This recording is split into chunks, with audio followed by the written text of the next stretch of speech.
Olá, sou a discente Maria das Graças e essa é a apresentação do meu pitch. Irei apresentar agora o meu mapa mental, intitulado de Fluxo de Energia da Matéria da Natureza. É um mapa mental simplista, porém traz os principais conceitos desse conteúdo, certo? Então temos aqui esse quadrinho verde, que é o conteúdo central, e deles vamos puxar as setinhas. A primeira setinha é em relação à luz solar. Então, a energia que possibilita a vida na Terra é a luz solar. A energia que é emitida pelo Sol, principalmente nas formas de luz e calor, é proveniente de reação de fusão nuclear, em que os núcleos de hidrogênio eles se fundem e transformam-se em hélio. Prosseguindo, temos que a luz solar ela é responsável pelo processo da fotossíntese, certo? Processo esse importante que alguns seres transformam a luz solar em alimento. A fotossíntese é produzida pela maioria dos seres autrotróficos. São esses seres que fazem essa convenção química. E alguns exemplos desses seres são as plantas e as algas.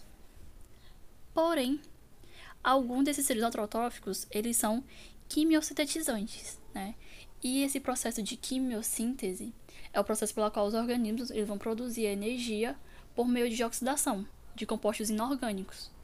E os exemplos desses seres são algumas bactérias e algumas arqueias. Indo agora para a setinha do outro lado, temos que, puxando do quadrinho principal, a energia passada através dos organismos na cadeia alimentar. A cadeia alimentar ela representa uma sequência de seres vivos, na qual um serve de alimento para o outro. Então, ela é formada pelos principais componentes, os produtores, que podemos dar como exemplo as plantas, os consumidores, que vão ser seres que vão se alimentar das plantas, que posteriormente outro ser que não se alimenta da planta, vai se alimentar desse ser que se alimenta da planta, e os decompositores, que além de decompor os consumidores, eles também decompõem os produtores, O exemplo são alguns fungos. Mas cada um desses organismos que estão na cadeia alimentar, eles vão ocupar um nível trófico dentro dessa cadeia, a qual ela será determinada pelo tipo de alimento e também pela forma como ele se alimenta. Então, puxando aqui dos consumidores, eles podem ser classificados em consumidores primários, como eu já exemplifiquei, é um ser que se alimenta de plantas, que são produtores, um consumidor secundário. Então, vamos dar aqui exemplos. Produtor, planta. Consumidor primário vai ser um gafanhoto, por exemplo, Um consumidor secundário pode ser um sapo.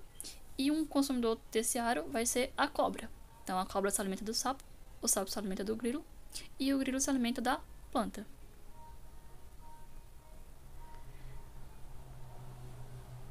Continuando aqui, puxando outra setinha do balão principal, temos a biomassa. A biomassa é a matéria orgânica, ou seja, são restos de animais e vegetais, onde se é utilizada como fonte para a geração de energia. Então, a massa da matéria que constitui os seres vivos é a biomassa. A biomassa ela reflete diretamente na quantidade de energia química em potencial. Mas o que seria essa energia química em potencial? Ela é a modalidade de energia armazenada nas reações químicas.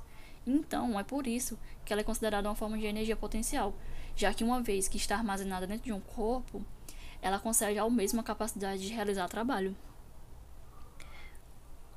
A próxima setinha saindo do quadro principal é as pirâmides de biomassa. Essas pirâmides de biomassa também podem ser chamadas de pirâmides tróficas. Ela é uma representação gráfica que mostra em forma de retângulos horizontais, como por exemplo desse próprio exemplo aqui, desse próprio quadrinho, que eles são sobrepostos. E a biomassa em cada nível trófico ela é determinada pelo ecossistema.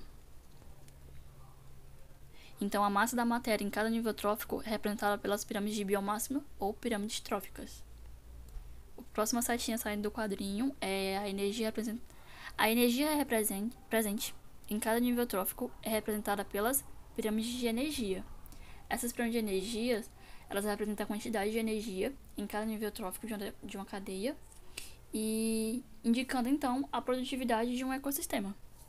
Então, esse é o meu mapa mental, Ele é bem simplista, mas pega os principais conceitos desse tema.